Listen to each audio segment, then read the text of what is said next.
Hello everyone. तो इस video में मैं आपको पैराजंबल यानी कि PQRS के क्वेश्चंस को कैसे सॉल्व करने चाहिए वो बताने जा रहा हूँ।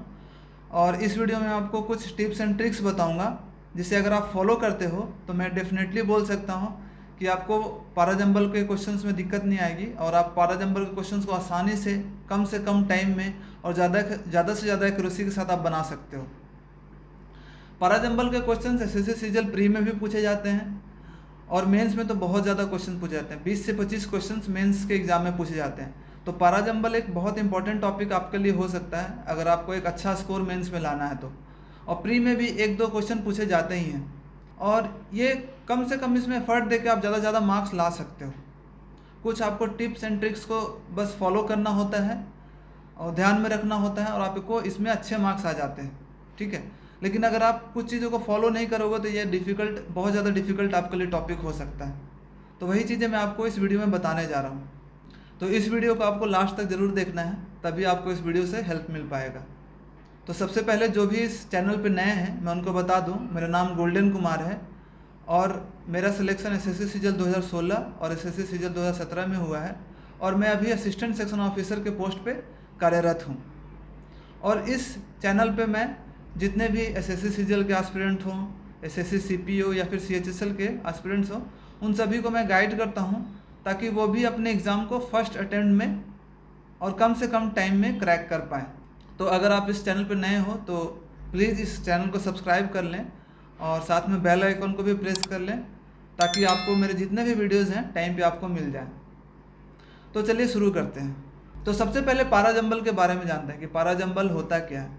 तो पैराजंबल में क्या होता है कि आपको एक पैराग्राफ दिया होता है, पैराग्राफ में उसमें फर्स्ट लाइन आपको दिया रहेगा और लास्ट लाइन दिया रहेगा और बीच के जो सेंटेंसेस होते हैं उनको जंबल कर दिया जाता है, उसको रैंडम ऑर्डर में डाल दिया जाता है और आपको उसी को एक ऑर्डर में, एक सीक्वेंस में आपको अरेंज करना होता है। उनको आपको अरेंज करना होता है कि कौन से सेंटेंस के बाद कौन सा सेंटेंस आएगा, उसके बाद कौन सा सेंटेंस आएगा, जिससे कि आपका ये पूरा पैसेज एक कोहेरेंट पैसेज बन जाए जो कि आपको समझ में आए, ठीक है। तो वो करना होता है। तो पैराजंबल में एक्चुअली आपको क्या चेक किया जाता है, आपका रीडिंग कॉम्प्रिहेंशन स्किल चेक किया जाता है कि आपका रीडिंग कॉम्प्रिहेंशन कैसा है और साथ में आपका थोड़ा ग्रामर भी चेक किया जाता है कि आपका प्रीपोजिशन कैसा है, आपको प्रीपोजिशन का नॉलेज है या नहीं, आपका ये प्रोनाउन का नॉलेज है या नहीं है, आपका सेंटेंस कनेक्टर होता है उसका नॉलेज है या नहीं है। तो ये सब चीज़ें आपका रीडिंग कॉम्प्रिहेंशन में चेक किया जाता है। तो अब चलिए बात करते हैं कि आपको इसको कैसे सॉल्व करना चाहिए, आपको अप्रोच क्या होना चाहिए। तो सबसे पहले आपको क्या करना है, इसमें एक फर्स्ट सेंटेंस दिया होता है उसको पढ़ना है, आपको लास्ट सेंटेंस पढ़ना है, उसके बाद बीच में आपको PQRS 4 ऑप्शन होते हैं। तो 4 ऑप्शन को आपको बस देख लेना, आपको पढ़ना नहीं है। फर्स्ट सेंटेंस को पढ़ना है, लास्ट सेंटेंस को पढ़ना है और उससे ये पता लगाने की कोशिश करना है कि ये जो पैराग्राफ दिया हुआ है उसका टॉपिक क्या है, किस टॉपिक पे है। मान लो वो कुछ ग्लोबल वार्मिंग पे है या फिर कुछ किसी पर्सन के बारे में दिया हुआ है, तो सबसे पहले वो समझ लेना है कि किस टॉपिक के बारे में ये पैसेज दिया हुआ है, किस चीज़ के बारे में बात कर रहा है, वो समझ गया। उसके बाद आपको क्या करना है, उसके बाद आपको एक पेयर ढूंढना है जिसमें कि एक सेंटेंस के बाद वही वाला सेंटेंस आएगा। अगर आप वो पेयर ढूंढ लेते हो तो मान लो कि आपका 50% काम हो गया।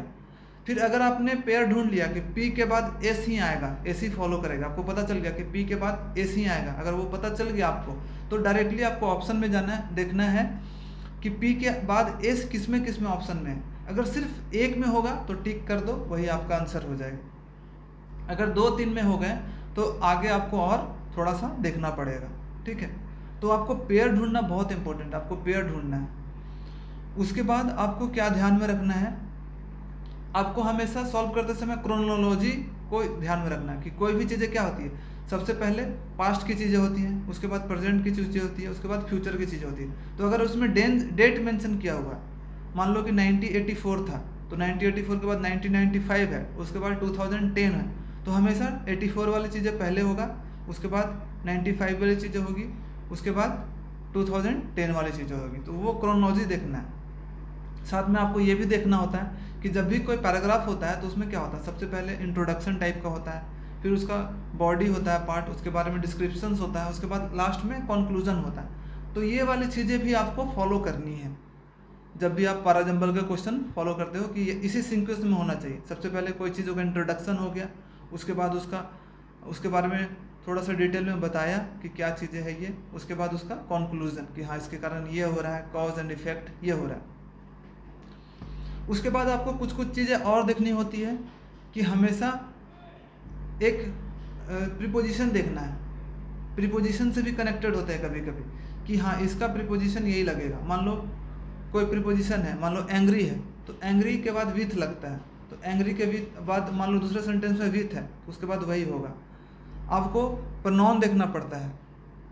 प्रोनाउन क्या होता है? प्रोनाउन ऑलवेज फॉलो करता है किसको? नाउन को फॉलो करता है। यानी कि अगर किसी का नाम मेंशन किया हो गया राम, तो राम के बाद उसी के बाद ही हम लोग ही लिख सकते हैं कि he was a very intelligent boy. पहले राम के बारे में लिखा होगा, राम के बारे में कुछ इंट्रोडक्शन होगा, उसके बाद लिखेगा he is a very intelligent boy.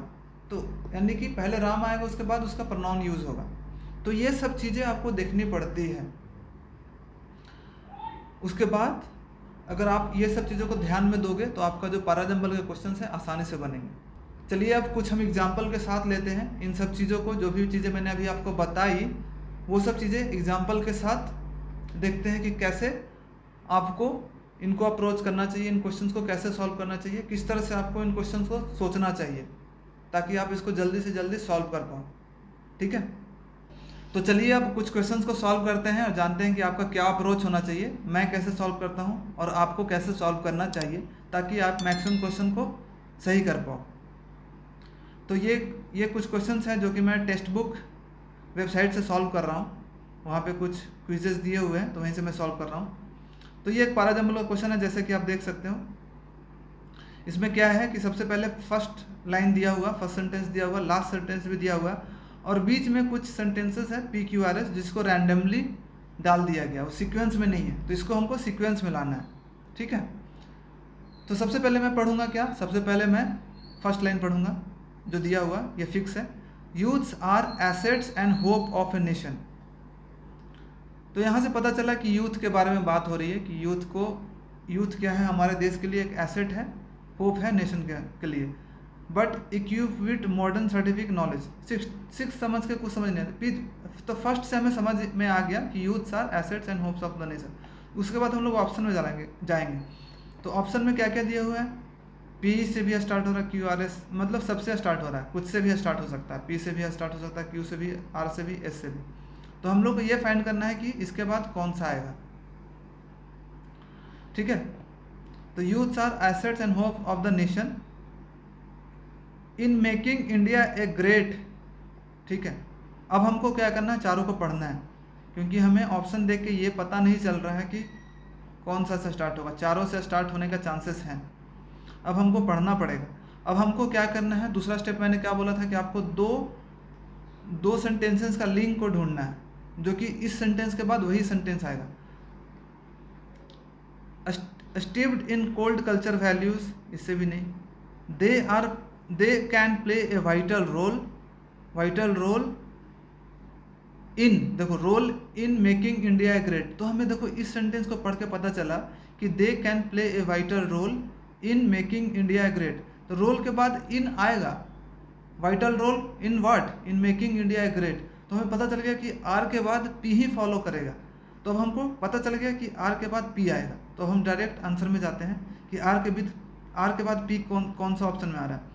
तो यहाँ पे नहीं, यहाँ पे भी नहीं, आर के बाद पी, सिर्फ इसी में आ रहा है, तीसरे वाला ऑप्शन। तो डायरेक्ट हम लोग को पता है कि इसके बाद आर के बाद पी ही आएगा, तो डायरेक्ट इसको ऑप्शन मारो, ये आंसर सही हो गया।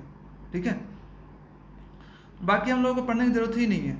ऐसे देखो समझ सकते हो, यूथ्स आर RPSQ है, youths are.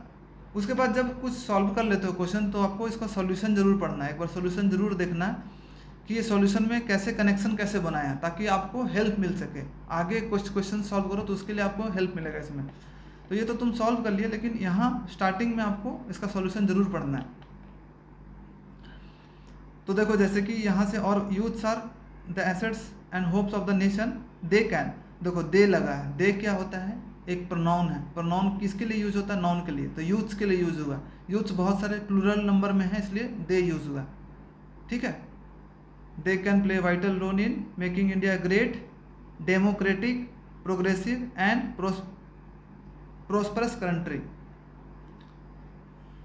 steeped in old cultural values but equipped with modern। देखो यहाँ पे ओल्ड कल्चरल वैल्यूज भी दिया हुआ बट मॉडर्न दिया हुआ है, ओल्ड के साथ बट मॉडर्न, तो ऐसे भी कनेक्शन बनता है। तो समझ में आ गया होगा कि कैसे करना है, आपको अप्रोच निकालना है। अब नेक्स्ट क्वेश्चन पे चलते हैं। मान लो ये क्वेश्चन है, पहला लाइन पढ़ते हैं, optimism is not a deep complicated philosophy. तो जो ऑप्टिमिज्म होता है, ऑप्टिमिज्म मतलब क्या होता है कि सकारात्मक सोच, optimistic person is not a deep complicated philosophy, ये कोई कॉम्प्लिकेटेड फिलॉसफी नहीं है। However in most cases it can acquire and nurture habit, acquired and nurtured habit. तो हम ऑप्शन देखते हैं कि क्या क्या ऑप्शन हैं। आर क्यू पी पी, यानी पी क्यू आर से स्टार्ट हो सकता है, तो यहाँ से पता नहीं चल रहा, 3 ऑप्शन है। तो हम लोग को फाइंड करना क्या, कनेक्टिंग सेंटेंसेस को फाइंड करना है। तो पढ़ते हैं, in some person it is a inborn trait.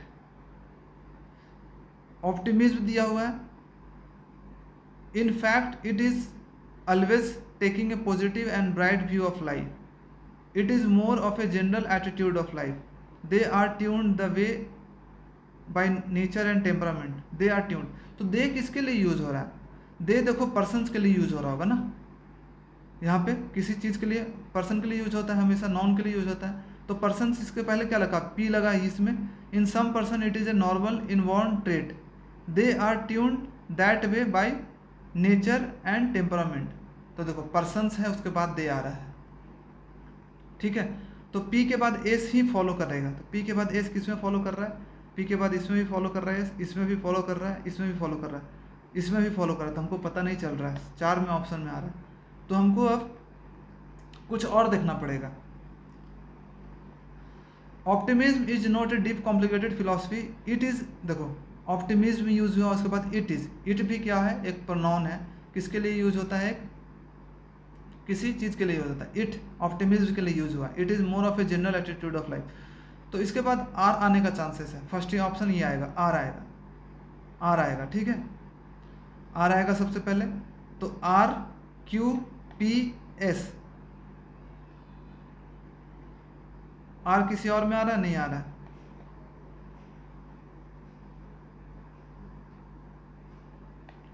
देखो ऑप्टिमिज्म के बाद यही आएगा, इट फॉलो करता है, तो यही होगा, ये वाला फर्स्ट वाला ऑप्शन, ठीक है। तो आपको इसके बाद ऑप्शन भी जरूर पढ़ना है। The second sentence should be a direct reference to first sentence. क्या बोल रहे हैं कि जो सेकंड सेंटेंस है पहला सेंटेंस के रेफरेंस में होना चाहिए, यानी कि ऑप्टिमिज्म है तो उसके लिए कुछ ना कुछ यूज करना चाहिए। And most certainly it should start with a pronoun referring to optimism. तो ऑप्टिमिज्म को रिफर करते हुए किसी प्रोनाउन से स्टार्ट होना चाहिए, तो वही चीज़ है।